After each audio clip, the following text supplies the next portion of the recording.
Cavs fans? Welcome to another episode of the Cavs Pick and Roll Podcast, the podcast for diehard Cavs fans. Corey here with you, along with Alex. And how was your Thanksgiving, Alex? Oh man, my Thanksgiving was not. It was not a good one. No, sick. It just seemed like, so my wife got sick, Mm. but that's not where the story begins. I'll run you through it real fast here.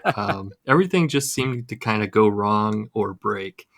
So I was driving and had a stone fly up and smash my right front turn signal. Oh. And so I ordered a new housing for it and new bulbs to replace that. Mm-hmm. And then I was driving, I can't remember what day it was, but we had a pretty strong rainstorm here in Cleveland before the snow came the last couple of days. And my left driver's side front turn signal burned out too. So I had no turn signals, front turn signals on my car. You can get a ticket for that, you know. Yeah. That didn't happen next, right? But anyway, I already had the bulbs, right? Yeah. So I went to replace my front left turn signal, and it's a pain to get to on a Jeep Patriot. You basically got to take the inside of the wheel well out and pull back the front bumper to get to the darn thing. Oof. And I started to do it, and I had it peeled back, and it was full of water. Eesh. So now I got to replace that housing too. So I ordered another housing. So I'm stuck waiting for those parts to arrive until tomorrow, not having turn signals. And then what else broke? Oh, so yeah, my wife was ill and so ill that she wanted to run to urgent care in the morning and couldn't get the garage door open. So I went out there and, pulled the little cord, to manually lift the garage, thinking maybe, okay, garage door opener broke or something. I went to lift it and I couldn't lift it. That thing weighed like 500 pounds. The spring had broken. So we need a new garage door spring. And then I went out to the back door to the hot tub to do the chemicals. Mm-hmm. And the water was ice cold. The heating element of the hot tub burned out. And then I went in the house, turned on the TV, and the TV was dead. There's vertical lines going through the bottom of the TV. I was like, it was just absurdly ridiculous just how much broke or went wrong. But how was the food? Oh, the food was fabulous. All right. You had some saving grace there. Yeah, we did like 3 different Thanksgivings, with my wife's family and then with my family and then drove down to my parents. So, yeah, other than that, everything was great. That's crazy. That's crazy how stuff like that happens. And it always comes in waves, man. It comes in waves, and think of it this way, because you did have some time off last week, right? Like from work and stuff. At least there wasn't work to navigate with that all going on too. But at the same time, on your days off, you're messing around, trying to fix stuff and deal with things and that you don't want to be doing. So that's crazy. Well, how was your Thanksgiving? Well, compared to yours, I'll keep it short. I ate and I was satisfied. Very nice. It's one of my favorite meals of the year, so I always look forward to it. And we stay local, so nothing crazy there. And, didn't have any cars break down or garage doors, fight me. So I can't really complain very much. And it was a weekend of sports. There was football and basketball. Not a good weekend for sports. No, not in particular. Ohio State lost to Michigan. And the Cavs lost to 40-year-old LeBron, which we'll get into, right? But hey, a lot of basketball has happened, Alex, since the last episode, and we're gonna get into some things, right? But to kind of sum it up, the Cavs are 7-3 out of their last 10 games. Thank the Lord that we're coming back to the Cavs looking more like what we expect them to be. As far as a team, right? It feels like they're back on track, I would say, and they're starting to look like the team that we had hoped they would be from the beginning. Is that kind of the sense that you're getting as well? Yeah, I think it's just taking some time for everybody to get back in the groove, Yeah.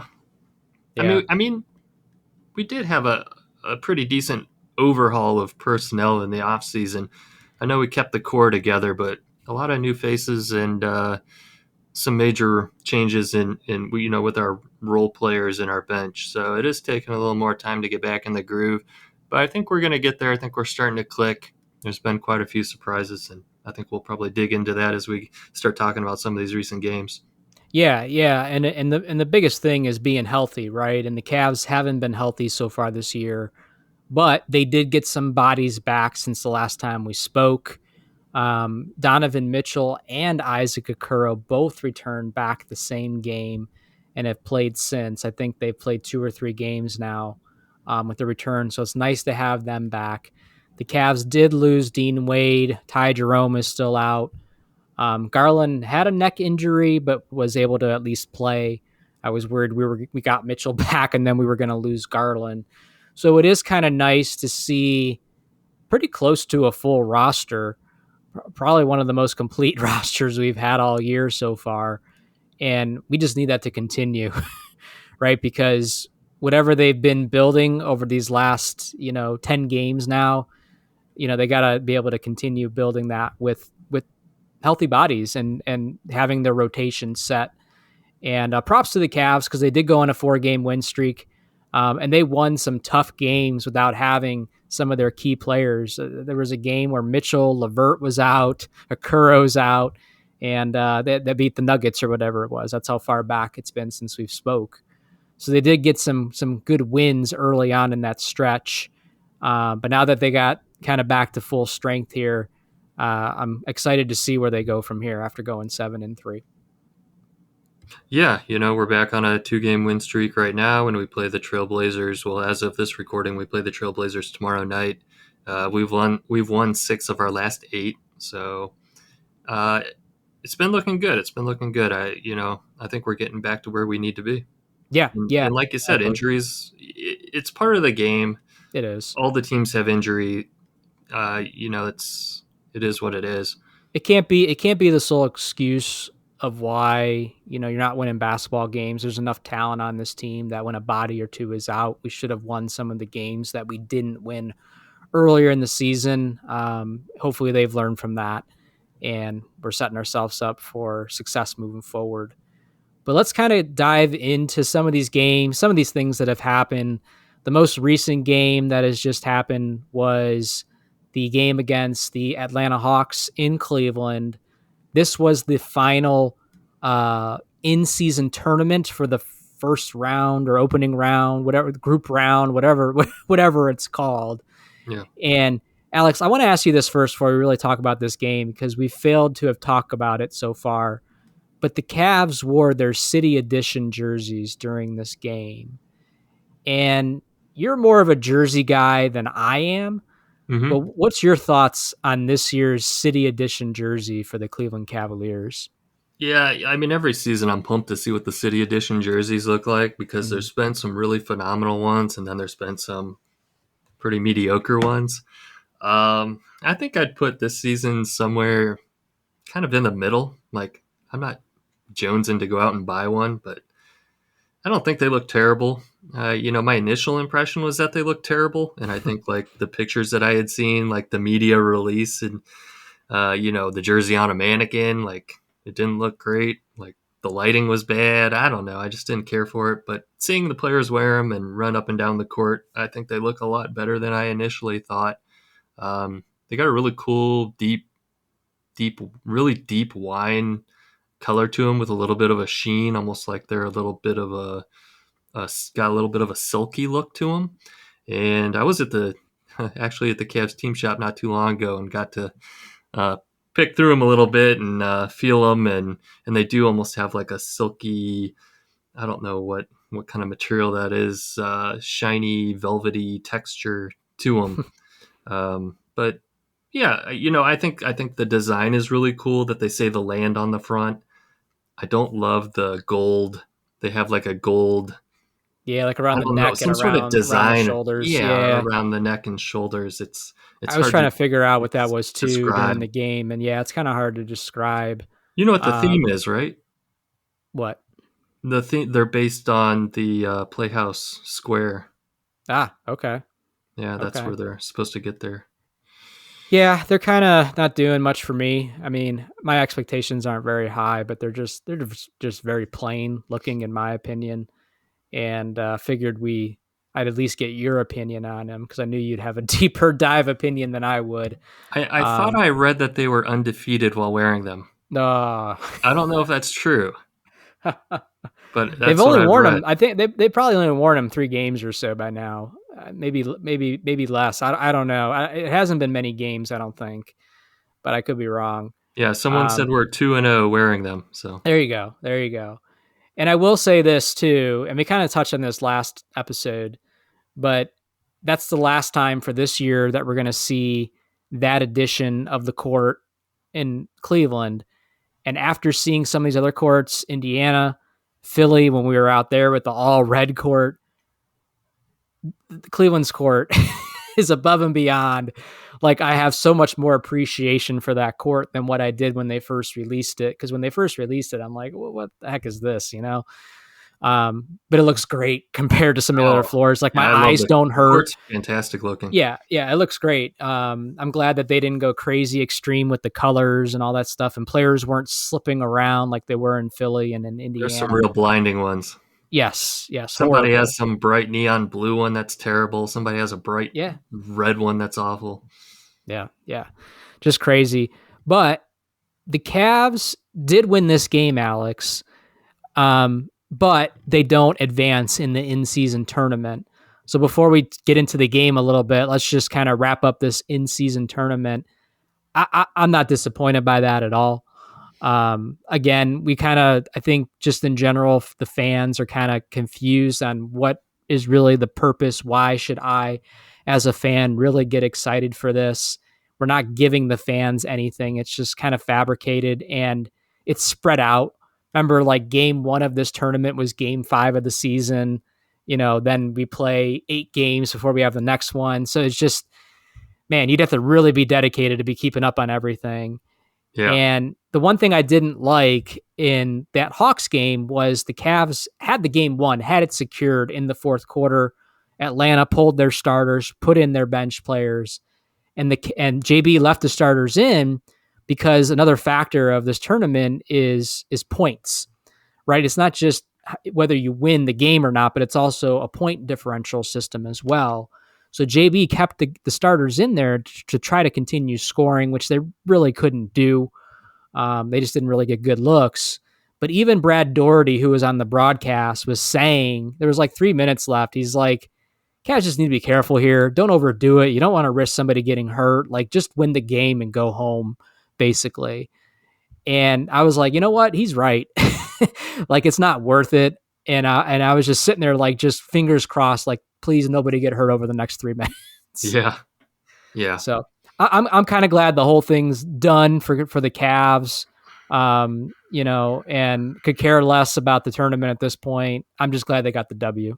Yeah, that day of the game, I saw somebody made a Reddit post going total deep dive into all the different things that had to happen for the Cavs to get into the next round of the in-season tournament, with like breaking down like the odds of who wins, who loses, and the point differentials and all that. And it was like reading an encyclopedia. I got through maybe 3 paragraphs of it, and I'm like, all right, this guy is really into it, but I'm not, because hey, there's nothing in it for us, the fans, for the team. So the players win some money. Exactly. It's just another game for me. I just want the Cavs to win. I just want the Cavs to win, and we need every win we can get right now. And we talked about it, probably a month or 2 back, about potential ideas that they could have done to try to get the fans and involved and excited and care to watch these games. Guarantee them a first round pick, do something with the playoff spot, or something like that to entice the fan base. It won't really get the players excited, but you're not getting the fans excited. And if you want viewership, it's just, I don't know. We'll see if they continue to do this and if they kind of model improve next year after they kind of see the viewing results and all that. But the Cavs are done. But let's talk about the game, Alex. This was an interesting game early on, I would say. But the Cavs kind of got a hold of things by the time second half came around, and were pretty much in control the rest of the way. Donovan Mitchell finished with 40 points. Mobley had a very great game, a quiet game, but a great game, a very efficient game. I think it was 17 and 17, 17 points, 17 rebounds, a couple block shots. And we had 7 Cavs players in double digits scoring. That's beautiful basketball on 27 assists for the team. So that's just beautiful basketball. And to have 7 players go double digits along with one of those 7 players putting up 40 points, just a great offensive night for the Cavs. Yeah. Again, during this game, I think they made it a point to feed the bigs, and you could really tell. We dominated in the paint in this game. We out-rebounded them by, 11 rebounds. I think going to our bigs, which you could, the past few games, we've made it a point to feed Allen in the paint, getting a lot of alley-oops, getting those guys just a lot of work in the post, and it sets the tone and it sets the pace, and yeah, absolutely. And the block differential was another big thing that stuck out to me too. 12 blocks for the Cavs to only 3 blocks for Atlanta. So this was a good all around effort by the Cavs, a great team win. A confident win. Mobley, man, 7 blocks. He ate Trey's lunch, that's for sure. That's right. And as I was watching the game, I was reminded of how, I don't like Trae Young, and he still needs a haircut. So, but a lot of players played well. I thought, Mitchell and Mobley were the top 2 for me, but Garland was out there, had a great game, 19 points, 8 assists. I thought Niang played well, as well, hit 4 3-pointers, grabbed 7 rebounds for us. He's starting to fit more into his role a little bit better over the last several games as well. He was kind of off to a rough start. And Okoro, only finished with 6 points, but the 6 points he had were in the second half, and he had Bogdanovich on him, and he just kind of manhandled him for a couple easy layups. And Okoro had a couple blocks as well, and one of them on Bogdanovich. So again, there was just a lot of players that shined in this game. And Mobley got the chain after the game. I felt like it could have went to a number of players, but was happy to see Mobley get it. He's the only player so far that's gotten 2 this season so far. So I'm still a little down on Niang. Like, I expected more. I don't know what else to say other than he's supposed to be a good 3-point shooter, but I don't know how many times it seems like every game he has an air ball shooting a 3, or it bounces off the side of the backboard or to the top of the backboard, and it's like, what are you doing out there, man? Yeah, he definitely throws up some junk. Yeah. But he keeps shooting, and then, he makes a couple, and then, you know what I mean? So I guess it's just keeping expectations in check. I don't know what I expected. I certainly didn't expect a Kevin Love replacement or anything like that. He's just not real quick, and he's not real athletic, and he doesn't have a great handle. And he does at times, though, have some kind of sneakiness to him. He is crafty in some ways as far as being able to, get to the basket. And I've seen him make some difficult, floaters and kind of just moves around the basket that I wasn't expecting. Same thing with Strus. I wasn't expecting Strus to be as explosive as what he has been with some of his dunks, the things that he's been able to do. And of course he's been, a great shooter as well.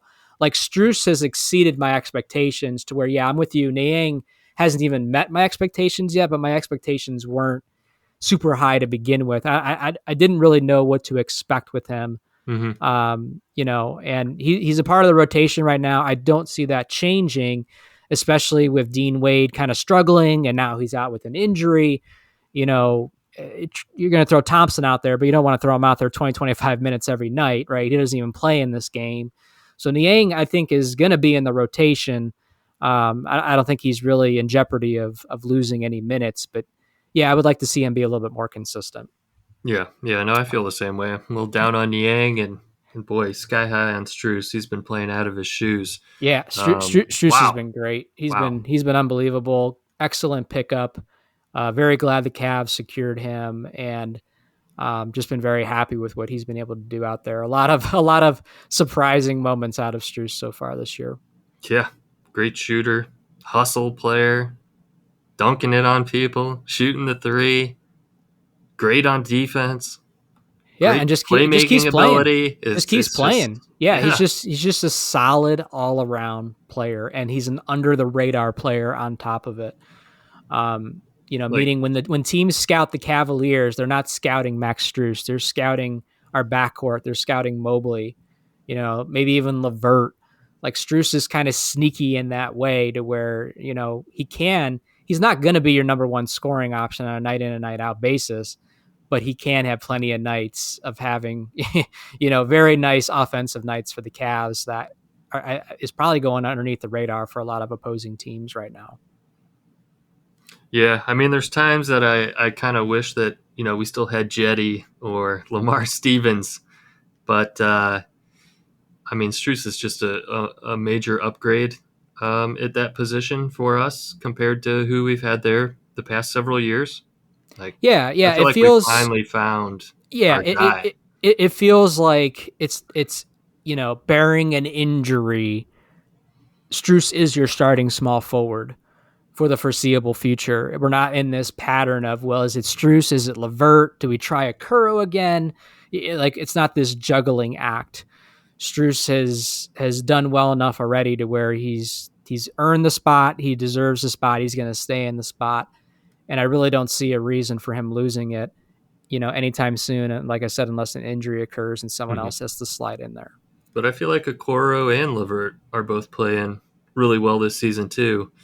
Yeah. Um, Boy, it just makes us so dangerous with how deep our bench is. With you could plug in Strus, you could plug in LeVert, you could plug in Okoro. Um, Boy, we have a lot of different combinations of lineups we can throw out there to compete and cause mismatches with other teams. And all Yeah. three of those guys do something better than the other, depending on what we need. Absolutely. We have a ton of different rotations we can put out there. Primarily more on the guard side, right? And the small forward position. You can point guard to small forward position. You can really play around with rotations there, right? And our bigs are also mobile bigs, right? They're young. They could switch out on a pick. They can defend. It's not our starting bigs aren't 35-year-old, old fashioned, slow paced, guys. They're guys that can run with our young guards and can adapt and play with those guys. And yeah, it's an interesting lineup. The Cavs roster in total. And again, we're finally starting to see what we all thought we were going to see from the beginning of the season here of these last several games is them just having fun, playing well together, and winning basketball games as a result. Yeah, and this Hawks game, it was a great win for us. The Hawks are a solid team. I mean, Yep. they were 8-8, I think, at the time that we played them. But yeah, it was a good, solid, dominant win for us. Yeah, totally. It always feels good to beat a team like the Hawks because, again, I just see them kind of somewhat on par with us. They have a dangerous enough backcourt that can make them a very good team. I think they'll figure it out as the season goes on and start to win some more games as well. So it's good to get a win against them. But then also, Alex, the game before this, it really felt good to get a win against the team that I probably hate the most in the NBA, the Raptors. Really? You hate the Yeah. Raptors? What? Really? Yeah. Kyle Lowry, man. Just no, not a fan. Even though he's been Wow. gone for like 4 years, it's just the skeletons of Kyle Lowry they burn deep within me. And there's something about the Raptors, unless it's Vince Carter or Tracy McGrady, Damon Stoudemire, like that's it. Other than that, you're poop. Wow. You hate the Raptors more than the Lakers? Yeah. More than the Warriors? At this point, yeah. Whoa. I mean, sure. Who cares about the Warriors at this point? I mean, let's be honest. Are they even going to make it out of the West? Like, there's no Cavs Warriors rivalry anymore. Like, it is what it is, What about right? Draymond Like, Green and Steph Curry? I can't stand either of those guys. yeah, I can't stand them either. But it's like, man, I don't have to play them 4 times a year. And another reason why I am very down on the Raptors lately is because over the last year or so now, they've had our number more than we've had their number, which always frustrated me because we have a better basketball team than they do. They have Otto Porter Jr. Like, you know what I mean? Like, they have some pieces there, but to me, they're not a better basketball team than the Cavs. And it's like the Knicks. Like, the Knicks bother me too because I know that we're a better basketball team than them, even though they beat us last year in the playoffs. They had our number. They beat us earlier this year. So it felt good to get a win against them. I was a little bit nervous going into that game because for whatever reason, we never, match up well. We struggle with them. And we kind of got down early in that game. And luckily we came out the third quarter, outscored them 32-20, got ourselves back in it and managed to eke out a win, 105-102. But that was a home game. I thought that was an important game to get because at that point we were 8-8. I didn't want to see us drop below, 500. And a couple standout players for that game. There's good old Max Strus that we were just talking about. Had a great shooting night, finished with 20 points, 11 rebounds. That's another thing too, Alex. He's had several games where he's just grabbing more rebounds than what I would have anticipated. Mm-hmm. And he dishes out 5 assists. He plays 37 minutes. Garland finishes with 24. Mitchell had an off game, only finished with 10 points. But the Cavs did just enough to eke out a win at home against the Toronto Raptors in that game. Yeah. You brought up New York, and I feel like that's the team that's kind of become our little bit of a rivalry recently, just with the, how we played them at the end of regular season and then last season and then into the playoffs, we battled them. And then to start this season, we played them twice in a row. Early in the season. Yeah. At the beginning of this season. So, I feel like New York's kind of our, and we lost the first game to them and then won the second game to them. And we'll see how it goes against them again towards the end of this season and into the playoffs if we have to battle them again. Yeah, I definitely feel like they're more of like a rival than Toronto is. I just don't like Toronto. You know what I mean? Like, I don't like losing to teams that I know that we're better than. And again, they've had our number a little bit after so many years of owning Toronto. Remember, it was called LeBronto, yeah. Right? I mean, we tortured Toronto fans for years and years and years. And for the last year or two, it feels like they've gotten the better of us in the regular season. So anytime we face them, I want to see the Cavs come out on top, and I like picking on them a little bit. And I was glad to see us get the win. And if I'm not mistaken, I think this is the game Tristan came in. He only played 7 minutes, but gave us some solid minutes. And I believe he got the chain for this game after the win as well. So TT getting his first chain of the year. I think this was the game that he came in towards the end, and he grabbed the offensive rebound. No, he grabbed the defensive rebound, ran all the way down the court. I think maybe Mitchell took a shot or Garland took a shot, and he grabbed the offensive rebound and passed it back out, and Strus hit a 3 or somebody hit a 3, and it was just a great chain of action that Thompson was involved in on both ends of the court. Yeah, he came in. He only played 7 minutes, which isn't very long, but he grabbed 4 rebounds, had 4 assists, which that's probably the most impressive number in 7 minutes, and had 4 points of his own. So he just came in and brought a different energy that we needed at the time and help us get over the top to win that game. So great to see. Just TT, it's just still feels surreal that Tristan Thompson is on this team again. And, he's had a couple moments where he's had, some nice contributions. Like, we're not going to talk about the Philly game because it happened so long ago, but he did guard Embiid down the stretch, at the end of regulation, and Embiid missed that shot that he put up, which forced overtime, and TT was guarding him. You know what I mean? So TT's number has been called on a couple times by JB, and he's come up big a couple times now this season so far, which is what you want to see. Yeah, he brings a different element than the rest of our bigs. He's got a lot of experience. He's a veteran. He's not afraid to battle. He's not afraid to get position. I mean, he's a little more bulky, right, than Mobley or Allen. He's got a little thicker. He's got some muscle to him. He's not afraid to get in there, battle, swing elbows, rip the ball away from guys. Yeah, He's a warrior in the paint. yeah, and he's a veteran, so he knows how to play the game. He knows the tricks. He knows how to get away with some veteran type moves. So that's the reason I think why the Cavs brought him back. And so far, I would say it's paid dividends. Right, none of us was expecting him to you know be the sixth man on this team or anything like that. But so far, I think he's been able to play basketball for the Cavs and contribute, and that's all you can ask for at this point. Um, another kind of standout player I thought in this game was Jarrett Allen.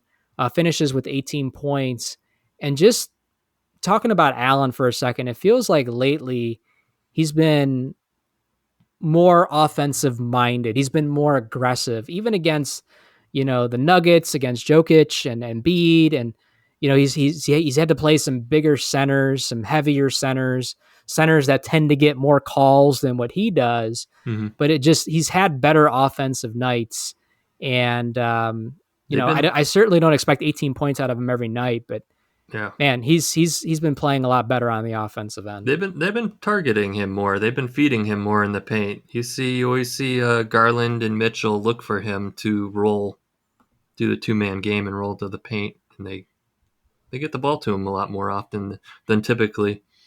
The thing that I miss about Jarrett Allen is last season when he was packing the paint and he'd get those defensive 3-second calls and he'd celebrate them and pump his fist in the air. Like, I miss that because, I think, up until maybe a couple games ago, we've been really struggling in getting just beaten up in the paint and haven't been playing very good defense around the rim.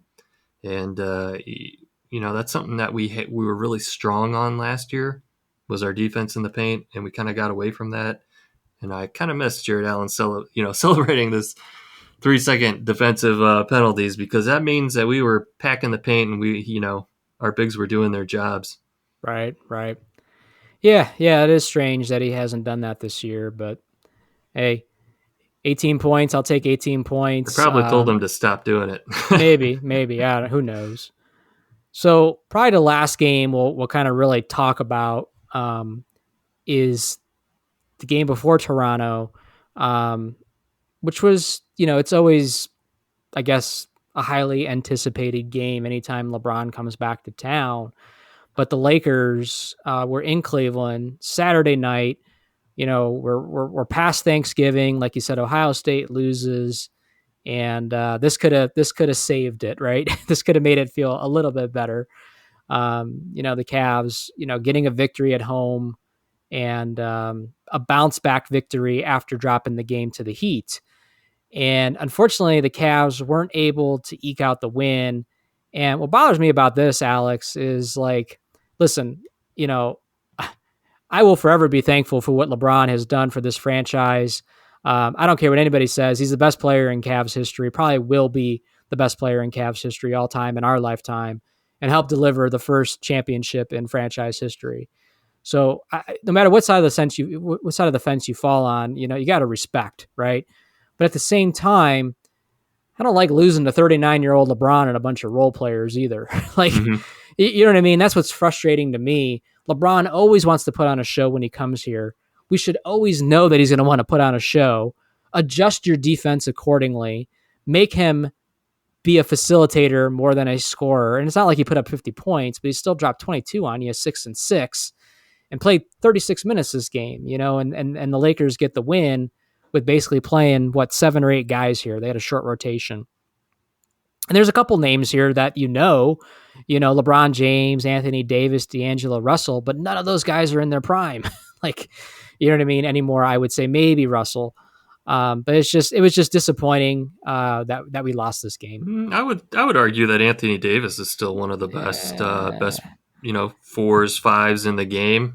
When he's healthy, he I can mean, he he can was be. I kicking our mean, butt. yeah, he kicked our. I mean, he he was killed us. taking Mobley and Allen Yeah, to I mean, town. he finished with 32 points. You know, it was the high scorer of the game.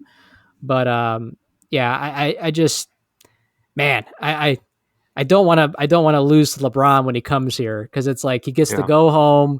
He gets to, this is the house I built, beat us, and then leave town. It's like, no, thank you for what you've done, but I want to kick your ass when you're Yeah. here. Yeah, and I don't like that they did a tribute video. I know a lot of people like Yeah, the tribute video, but a tribute video's, if he would have said that this is his final season, fine, let's do a tribute video, but not just another regular season, regular game.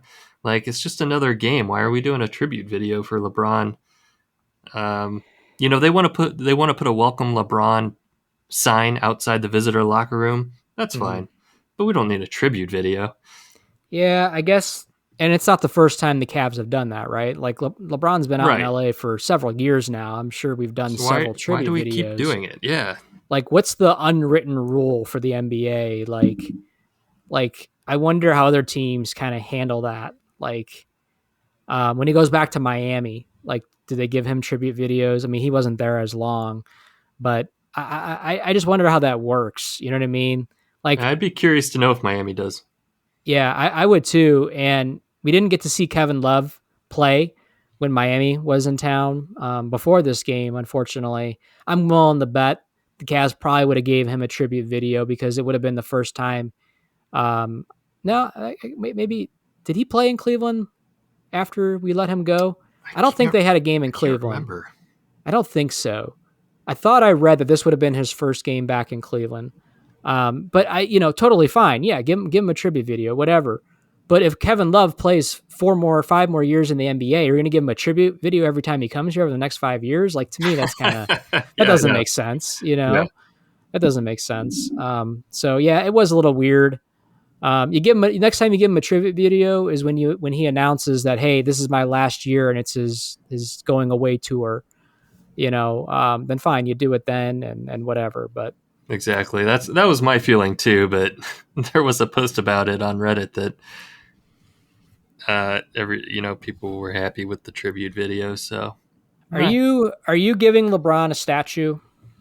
Am I giving LeBron a statue? Yeah, in Cleveland once he retires and he's out of the NBA. Yes, I would. Yeah, I would too. I would too. Shaq got a statue. LeBron got it, or Jordan's got a statue. Kobe's got a statue. Sure. Yeah. But LeBron seems to, it's like politics. Like, it's different with LeBron for whatever reason, though, So there's a lot of people that would say, hell no. It's just crazy. But I'm with you. No, I expect, and that's probably why they're doing things Jim like Thome got a statue in Cleveland. Jim Thome got a statue. He left for a paycheck. So as long as we're not giving Carlos Boozer statues, stuff like that. Like, Kyrie's not getting one. LeBron's the only one that's probably going to get one. If we're talking, hanging your numbers in the banners, that's a different conversation. But yeah, LeBron deserves a statue. I think that's no question asked. I think a big LeBron statue would be badass. Yeah. Either, I don't know, inside Rocket Mortgage or right outside somewhere. Right outside. It's got to be right outside. You got to have that camera shot. You got to have that camera shot right outside, Yeah. Like the Shaq one. The Shaq one's totally sweet outside the Staples Center. Yes. And you can drive by and see it, and it's badass. So another thing in this game, and maybe this is the game, I don't remember if this is where he suffered the neck injury, but Garland only played 14 minutes, finished with 6 points. I will say this. So this wasn't a great game, obviously, for him. But I know last episode I was bashing Garland. Garland, since then, has been playing much better, has looked more consistently by himself. And, some of those games Mitchell wasn't around, he stepped up offensively and helped us get some of the wins that we had, by scoring and facilitating and all that. So it's good to see that Garland is starting to figure it out. But I wanted to get your, opinion, or I guess I should say continue a conversation a little bit we were having from work today. was, what do you kind of think about the Mitchell and Garland, kind of backcourt duo? And now that we've kind of got to see a little bit more of them from last year into this year, what are you kind of picking up on for those guys, and just kind of what are your thoughts so far? You're gonna get me in trouble, Corey. I'm gonna get a bunch of hate mail, but no, you're gonna get.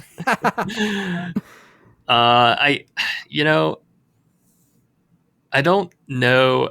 I watching them on the court together, it always seems like they're fighting over the ball. It's like Mitchell always wants to play hero ball and get his shots, and Garland wants to get his shots, right? They both want to get their 20 shots a game, and it seems like when they're on the court together, they don't tend to pass the ball to each other. Their body language is a little different. When they do pass the ball to each other, it's kind of a last resort.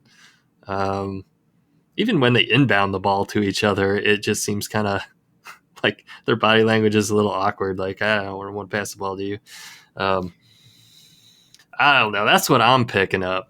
I don't know if it's just me or if anybody else notices it. I'm not trying to make any drama headlines in Cleveland. We don't need that. No, it's just what I think I've been noticing. Yeah, I think they're both great players. I think they haven't figured out how to play together yet, though.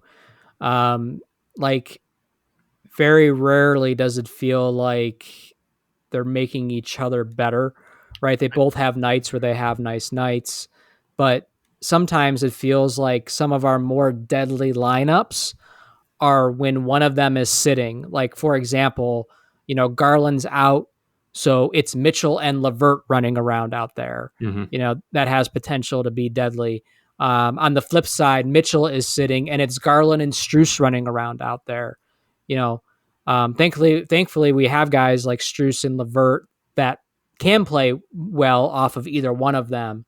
But yeah, I kind of get the sense too that, the two of them yet really haven't meshed or figured out how to play well together and use each other. You know what I mean? To create more havoc for the defense. It's like you said, it's kind of just, this possession, it's my turn. Next possession, it's your turn, so on and so forth. And they'll bail each other out. Yeah, they do. They do. So, and I'm with you. I'm not trying to read too much into it.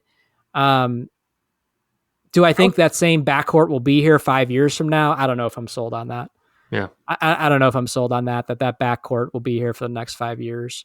It's going to be interesting to see. I would just tell our listeners to pay attention to it over the next couple of games and see what they think, because, I never see them like clown around with each other. Or I see tidbits of it. Little things like, I don't know, picking each other up off the court, or it's not like they have any crazy handshake they do, or they celebrate with each other. They don't even really tend to sit next to each other on the bench. Maybe I'm reading into it too much, but who knows? That might be too much. We don't see what happens behind the scenes. Look for it. We don't see what happens behind the scenes, right? We only see what's on TV. And at the end of the Hawks game, I saw them hugging each other at the very end and kind of laughing or whatever. Like Mitchell was holding on to Garland or something like that. So I don't think that's a problem. Like, they're not that far different. Like, Mitchell's a couple years older, but it's not like he's 10 years older. They're 4 or 5 years apart. So I think, age group wise, they're all, around the same age group. I don't think that's a problem. They probably get together fine, off of the court. It's just, again, trying to figure out how to play together on the court when you're used to being the guy, right? Like, Mitchell was used to being the guy in Utah.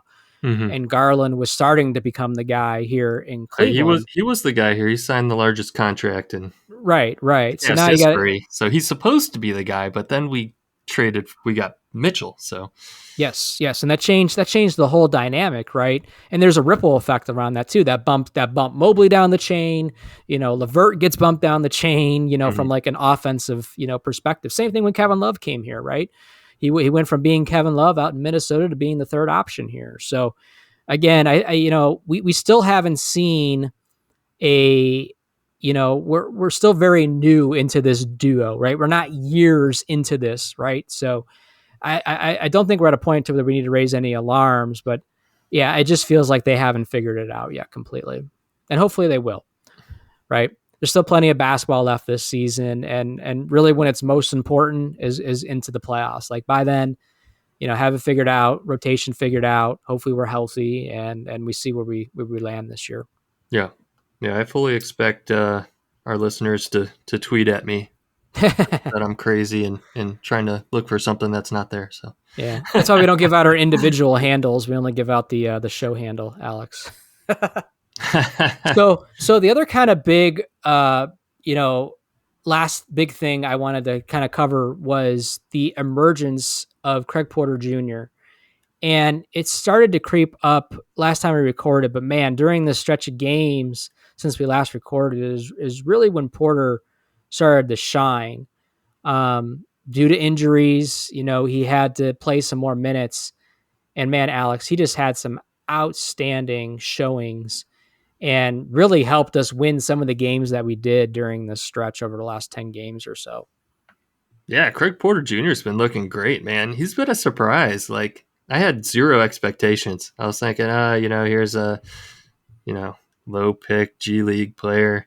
Undrafted. But he looks he was undrafted. He looks poised, man. He checks into a game and he's a baller. He's ready to go. And great playmaking ability, athletic, can shoot the ball, can drive and kick it. I mean, kid's good. He's a good player. He's just tough all around. Yeah. And I'll tell you who I feel bad for in a way is Ty Jerome.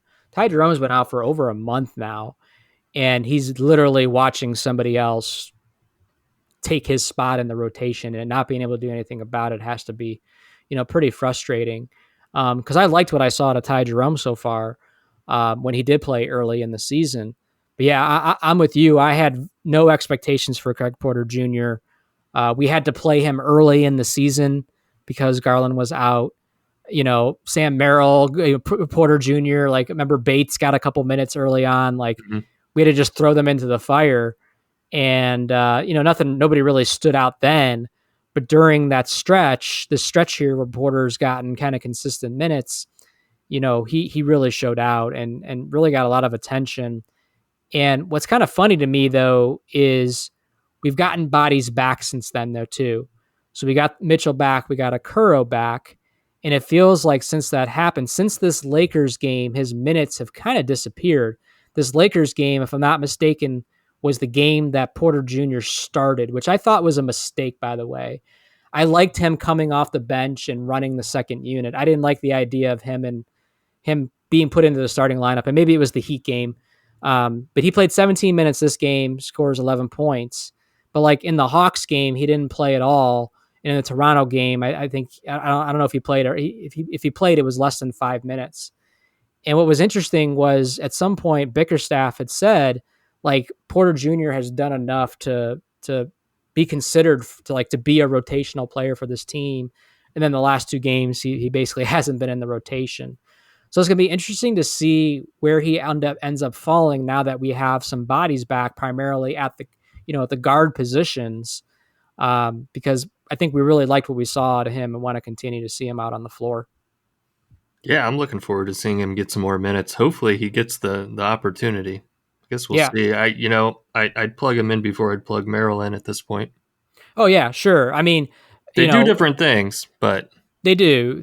But now that you got, Okoro back and Mitchell back, like, the few minutes Merrill was getting, like, those are completely erased, I would think, unless it's garbage time or something like that. But you still don't have a backup point guard. Like, I don't like Donovan Mitchell. I don't like Karis LeVert playing backup point guard when Garland's out of the game. Not when you have Craig Porter Jr. sitting there and he's been able to do what he's been able to do. Until he gives you a reason not to put him out there, I say keep playing the kid and let him do his thing, because he's looked tough. Yeah, he balled out in that game against the 76ers too. They gave him 27 minutes. He had 12 points. He led the team with 9 assists, 3 rebounds. Yeah, just absolutely amazing. There was one game that I was really down on him about, and it was early on in the season. I can't remember what game it was, but he came in at the end of the game when we had quite a lead and missed a bunch of free throws. I don't know if you remember that. I do remember you talking about he needs to work on his free throws. Yeah, he had like 3 or 4 free throws at the end of the game and missed them all, and it's like, oh man. But since then, he's been great. Yeah, he's a rook. He's going to have his ups and downs, right? But we luckily had somebody kind of just emerge that you weren't really expecting to emerge. So hopefully he continues to get minutes, and we'll see where kind of his spot ends up in the rotation here throughout the next couple games and the rest of the season. So speaking of next couple games, like you said, Alex, coming up next, the Cavs have some games that should be winnable games. They play at home against the Trailblazers Thursday evening, probably when this episode comes out. And Saturday, they're in Detroit. Detroit is a struggling team. I think they've only won like 4 games all year. They should be able to go in and take care of business. But then after that, they play the Magic, who have been a bit of a surprise so far, this team. I think that's fool's gold, by the way. I think last time I saw they were like 12-5, and I think they're second, third, top 4 in the Eastern standings or something like that. I'd be shocked if that holds true. But the Magic beat us early in the season, if you remember that too. So I'm hoping the Cavs are looking for some revenge there and get a win against them. And then they got the Heat after that. So they got some games coming up here, Alex. Not being in the in-season tournament, they don't have extra games on top of it, which is kind of nice. And they have some, winnable games coming up here. So hopefully they can kind of keep this win streak going. Yeah, wow, you're right. Orlando is on an 8-game win streak and have won 9 of their last 10. Yeah. They're 13-5. Orlando. Who's on that team? Like, I'm trying to think of who's on the roster. All young guys. I mean, it's all Paolo young guys. Banchero. Yeah, Cole Anthony. Yep. Markelle Fultz. Mm-hmm. Joe Ingles. Jonathan Isaac. Jalen Suggs. Yeah. Franz Wagner. They got the Wagner brothers. So, yeah. I mean, they have some young pieces, right? But I think, I don't know. I just feel like that youth might catch up to them at some point, and they'll start to. We're still early enough in the season to where the standings just look a little bit off. This happens every year. But so far, the most 3 surprising teams, I would say, is Orlando, OKC. If you go flip over to the Western Standard Conference, OKC is within the top 3 or 4 as well, I believe. And Minnesota, of all teams, standing at the top of the Western Conference at 13-4. OKC dropped down to 5th. Okay. Even the Rockets, like the Rockets are number 8 right now. Like with the Warriors sitting at 10, like you just know some of that stuff isn't going to stick. And I'll be curious if the Magic, can continue to play at the level they're playing at. And the Cavs actually play them twice within like the next 4 or 5 games. So hopefully the Cavs can eke out some wins against them. Yeah, totally. So with that, Alex, let's go ahead. We've rambled on long enough. Let's wrap up this episode of the Cavs Pick and Roll podcast. I want to thank the Cavs fans, as always, for tuning in and listening. And Alex, you want to let them know where they can follow us and connect with us? Follow us on Twitter at Cavs Pick and Roll. Shoot us an email, cavspickandroll@gmail.com. Follow us on Facebook, Instagram, Tumblr. Watch this episode on YouTube, wherever you're listening. Click like, click subscribe. Leave us a rating or review. We'd appreciate it. All right, Cavs fans, there it is. We will talk to you again soon. Peace out, Cavs fans.